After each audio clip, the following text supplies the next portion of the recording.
Hello and a warm welcome to Morsels and Motors. In today's exciting video we have a two-parter. Part 1 is going to be this Mark 1 or Phase 1 Citroen Visa, and Part 2 is just on the corner there, is a Phase 2. So let's get cracking with this lovely Phase 1 Citroen Visa.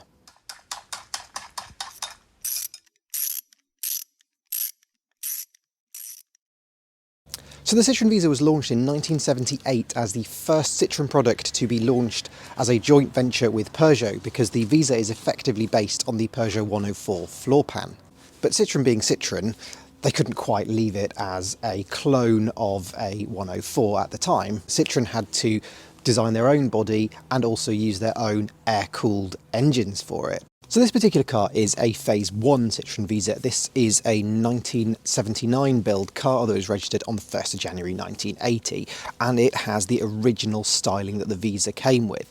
They call it a pig nose, that front nose, and I think you can probably see why. It was perhaps not the prettiest car in the car park for people to choose, and it didn't really last terribly long in this original nose guise, and it was facelifted in 1981. The Visa has always been one of my bucket list cars. They were always battered ones parked on the side of the road in France when I went there on holiday in the 90s as a kid, and so I've always wanted to be up close and personal to one, so I'm really excited to be able to have a look around this one today. It's my first time looking around a Citroen Visa, so join me to have a proper look around it and kind of geek out on some of the things that it has. Let's start as usual with the exterior, and I am drawn initially to this pig nose that the Mark 1 or Phase 1 Visa had. And it really is an unusual thing for the time to have this big plastic kind of full front for a car. Bearing in mind this is 1978 when, you know, most cars still had chrome bumpers. This is a very bold step to have a big plastic thing at the front, and perhaps not one that actually worked that successfully in the end.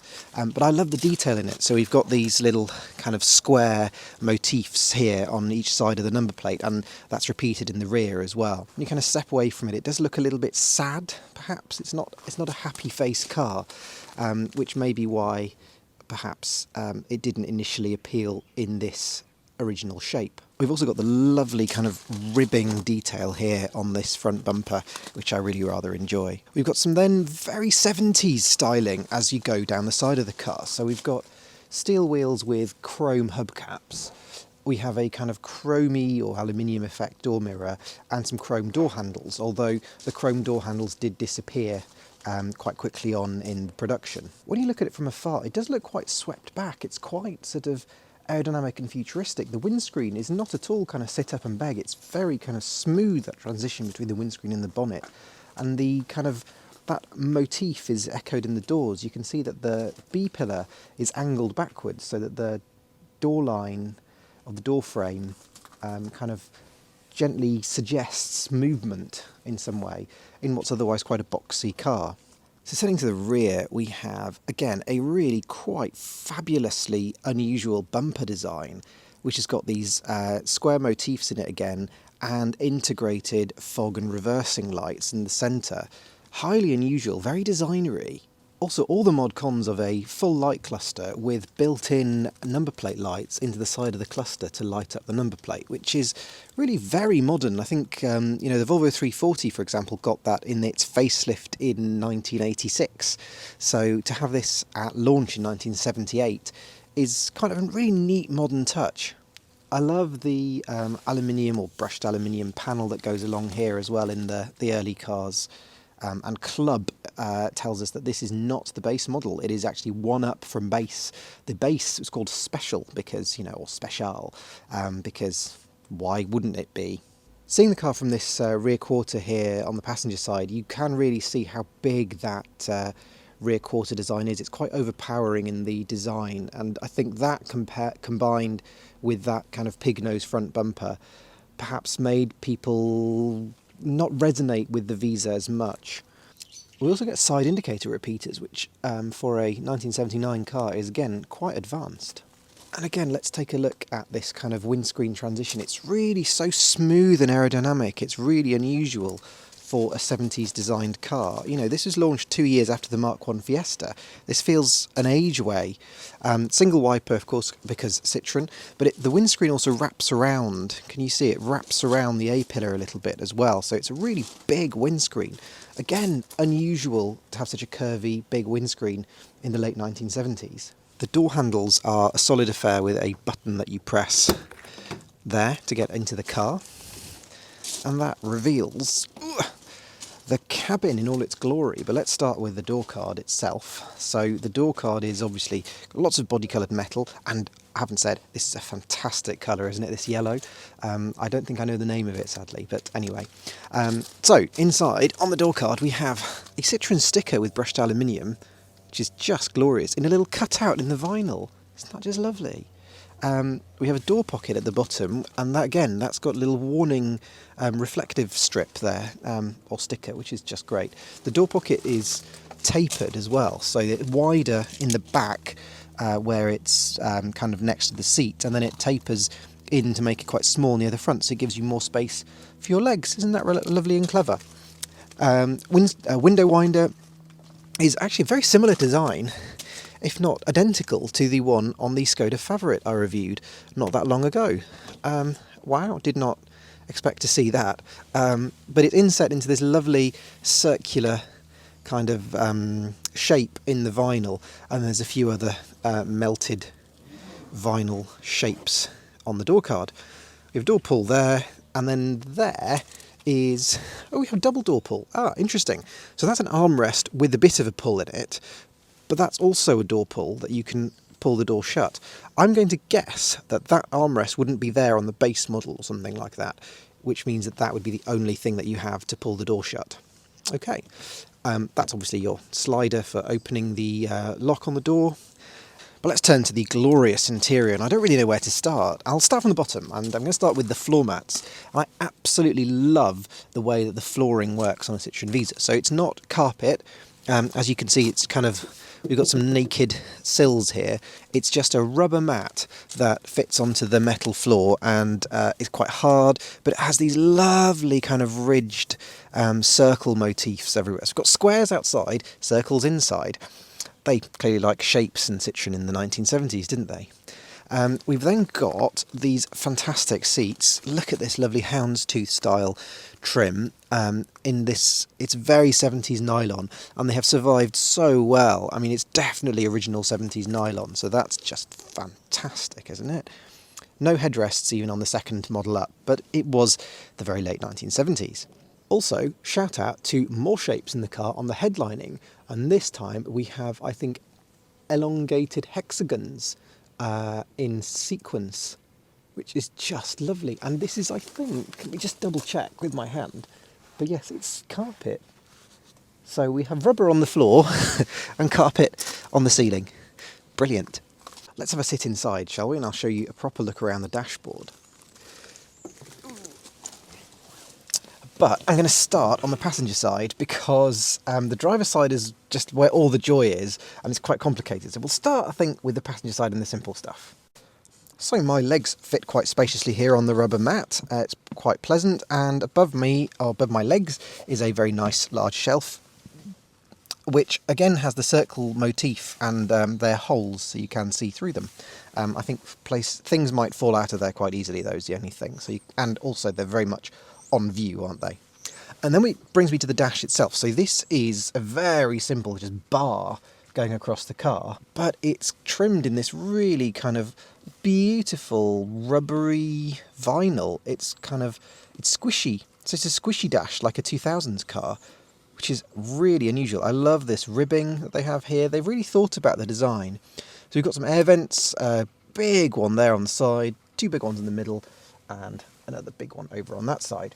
Down the middle here we have got a radio, which so Visas didn't come with a radio as standard, I don't think. This would have been a dealer fit kind of thing. I actually don't know what that is. I'm guessing it's an air vent, but I'm not 100% sure. Then we've got some heater controls, or part of the heater controls of the car. This one is to divert it's the classic Citroen, isn't it? Hat and shoe, so it diverts it from above heat to below heat, which is lovely. This is a massive ashtray because it is French, and we do get a cigarette lighter, so, you know, that is quite luxurious for a little economy car. Okay, I can't put it off any longer. Let's have a proper look at the steering wheel area. It's just the best bit of a Citroen Visa. For me, the original dashboard layout of the Citroen Visa, which carried on until about 1985, is just glorious. I adore it in its kind of crazy Citroen-y simplicity but complexity joy. The conventional Visa dashboard that was introduced later on just doesn't do it for me. I'm very sorry, even though I know it made the car a lot easier to use. As I will show you, because this is not perhaps the most straightforward dashboard in the world. Okay, I have zoomed out as much as I can to give you the full kind of picture of what's going on here. So we have the lovely single-spoke Citroen steering wheel to start with, which is really nice. It's a little bit squishy, but not too bad. Very pleasant to hold, I have to say. I love the single-spoke Citroen steering. It is so iconic. And then inside there, there is surrounding the steering column 4 buttons. Blank there. That is the choke, and it lights up as well, so the choke warning light is inside the choke light there, which is really sweet. Then on the right hand side we've got a washer wiper, windscreen washer wiper, and another blank. Above that we've then got this bank of switches, so we have heated rear window, quite posh I have to say. We have a fan, and it's a 2-speed fan, so you can see that it's kind of off there because it's all the way out, but if I click it, it goes to sort of halfway, and that's speed 1, and I click it again, it goes all the way in, and that's speed 2, and then I click it again and it pops out. Oh, it's just lovely engineering, isn't it? That is a button to test your brake pad warning level tester, so you press it and then it sort of lights up to check that it all works. That one is a hazard warning light switch. It's almost worn off, which doesn't bode well, does it? Because it suggests that it's been quite well used in the life of this car. Oh dear. And then we have rear fog lights, which is just joyful. So above the centre bit of the dashboard, we have these 2 binnacles here, which I love. They're quite long. They're kind of square, very funky, I like them. On the right hand side is the speedo, and on the left hand side is the world's loudest clock, which I'm sure you can hear over my voice here, with a fuel gauge in the middle, and that's in the kind of traditional Citroen kind of circular dial, which I rather like, rotating. But I think ultimately what happens is it stays still, and the the orange marker just moves up and down. But it's a kind of a nod to the circular dials of Citroens in the past, and the BX in the future, I suppose. I think it does have a trip computer, and the button for it to reset it is just over there. Now, on the right-hand side of the steering wheel, we have some of the heater controls. So that one dictates the heat, whether you want cold air or warm air, and then that is the fresh air, which comes in a different way from the heated air. And then that brings us to the right-hand side of the steering column, which is this kind of thing here, which Citroen call it the PRN, which stands for the French words for rain, road and night. The top bit is your wipers, so you twist it for different wiper speeds. I don't think we have intermittent, it's just 1 and 2. And squirter, I think, is you click it down there, which is great fun. And then driving stuff, so these are your indicators, so right and left, and it doesn't self-cancel, so you do have to be very careful to return it to the centre. And then at the bottom you've got the lights, and in typical Citroen fashion for these, that is quite complicated. So if you flick it to the first setting there, which is side lights, but if you click this button here at the bottom, you still get your main beams, just, you know, in case you want to have them. And then you go to the full lights on, and then that gives you your full lights, and then you click that for dim dip, as usual. Slightly unusual arrangement, but you know, that's what you come to expect from a Citroen with a quirky dashboard. You can see as well behind here is the horn behind the indicator stalks, or indicator buttons I suppose, and then right at the very bottom in the back there is the headlight height control, which is quite posh for a 1970s car. Also for the driver we get a tiny little shelf there with the same kind of circular motif, and then in the middle there we have the bonnet pull, which looks a little bit like a choke, but it's not, it's the bonnet pull.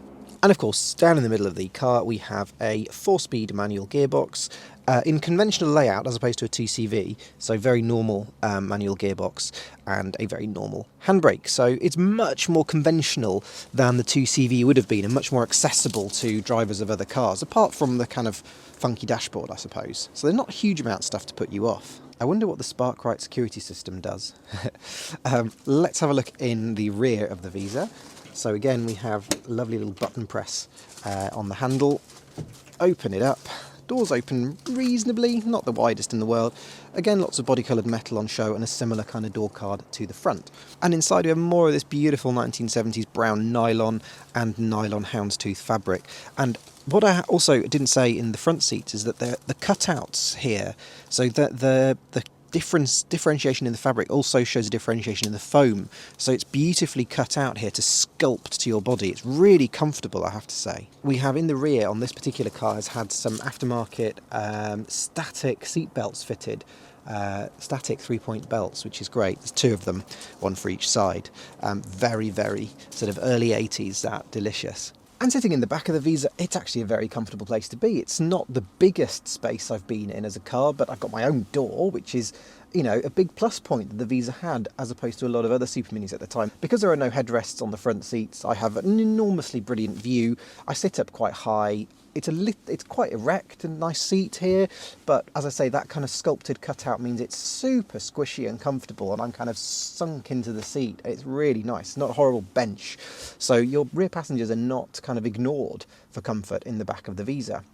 And then we've got behind me a parcel shelf area where I can rest some stuff, and it doesn't go up with the boot, so it means that I could rest stuff here as a rear passenger and not have it risk sort of being flung at my head if someone went into the boot. Okay, let's have a look in the boot, and it does have again a bit of modern features here because we have a proper push button, which is very luxurious for a Super Mini of this era, remember, because most of them would have had, like the Fiesta, you had to put the key in the lock and turn it every single time. The boot is actually really spacious. So this is the parcel shelf that stays put, a bit like a Volvo 340, and it flips up there, so gets you a little bit more access into the boot, which is great.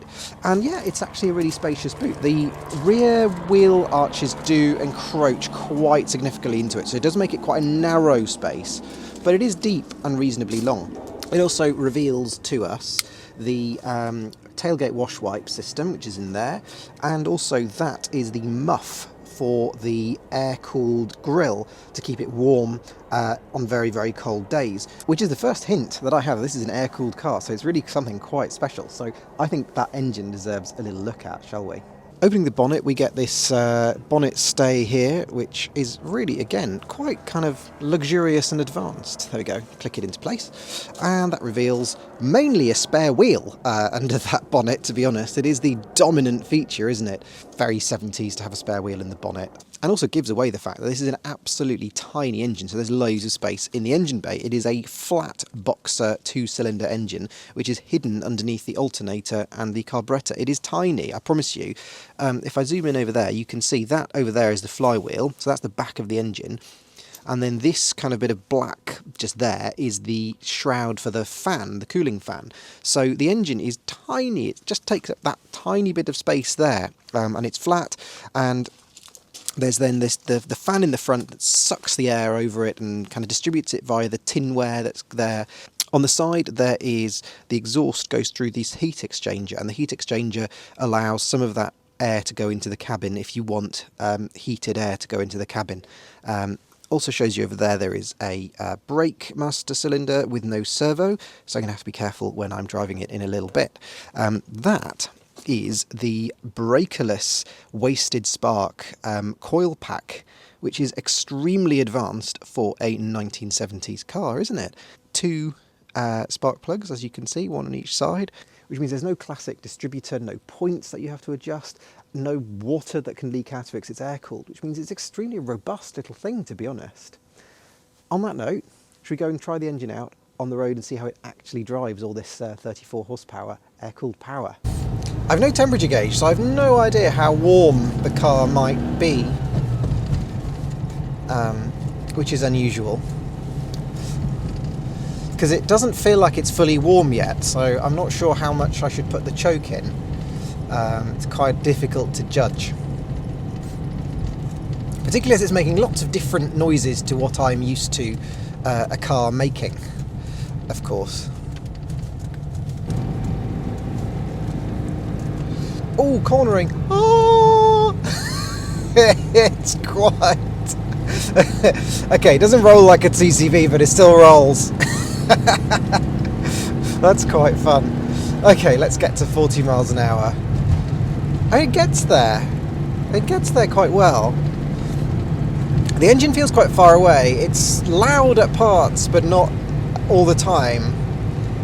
It's actually got some go, which I'm surprised about considering it's 34 odd horsepower. All brakes, yes. Just have to remember about the brakes. They are not servo assisted and not sharp. The power delivery is not entirely smoothly linear, but again, it might be because it's not completely warmed up yet. Nice gearbox as well, by the way. Really nice and easy to use, easy to find the gears. We've got some speed bumps. Let's see what it's like on the speed bumps. Oh yeah, it's pleasant. It's pleasant. It's quite soft, nice and damped. But it does feel, the engine feels kind of frantic at times.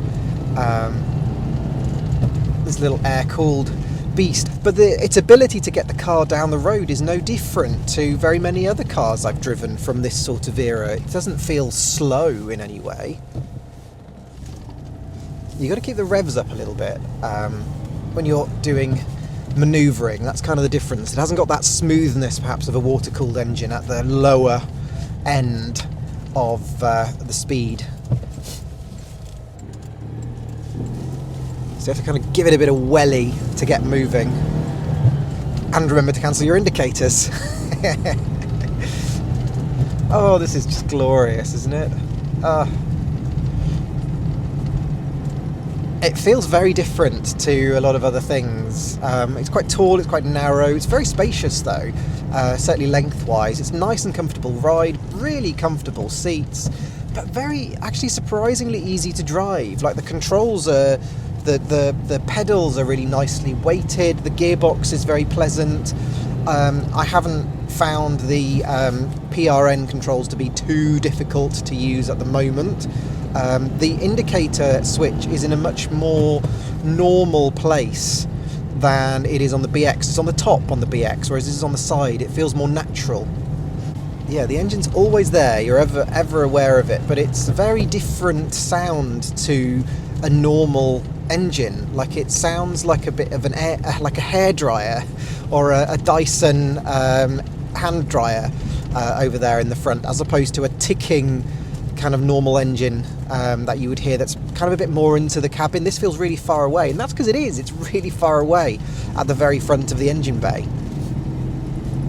Nice visibility as well. It's a really lovely place to be. It's nice and soft and joyful, and everybody's looking at me because it's a yellow Citroen Visa. I really like this car. This is really lovely. This is so much nicer than the Mark I Fiesta. This is so much more refined. Even though it's air-cooled, it's more refined. It just feels more damped somehow. The whole car doesn't feel quite as austere as a Mark I Fiesta. It feels like someone's thought about things a lot more. The dashboard is just more substantial, even though there's less of it. It's really weird. Yeah, I really rather like it. I need to stop falling in love with this car, don't I? Because it's not mine. So we're in fourth doing 40, and it does kind of bog down a little bit in the sense that I don't have an awful lot of power in reserve. That would be the only thing I would say. I don't think it's the sort of car I'd want to take into a reasonable emergency situation, and I think would probably be a little of a challenge to drive in heavy traffic and with lots going on. But I think you just have to drive it like a 2CV, which is drive it like you stole it, really. So foot to the floor all the time, and I think it'll get there. It's nice and light, and it's much more aerodynamic than a 2CV. All that remains for me to say is thank you so much for watching. I hope you've enjoyed this look around this fantastic yellow Citroen Visa Phase 1. Join me in the next video for part 2, where we have a look at the Phase 2 Citroen Visa and see what changes have been made. So looking forward to that. See you. Bye.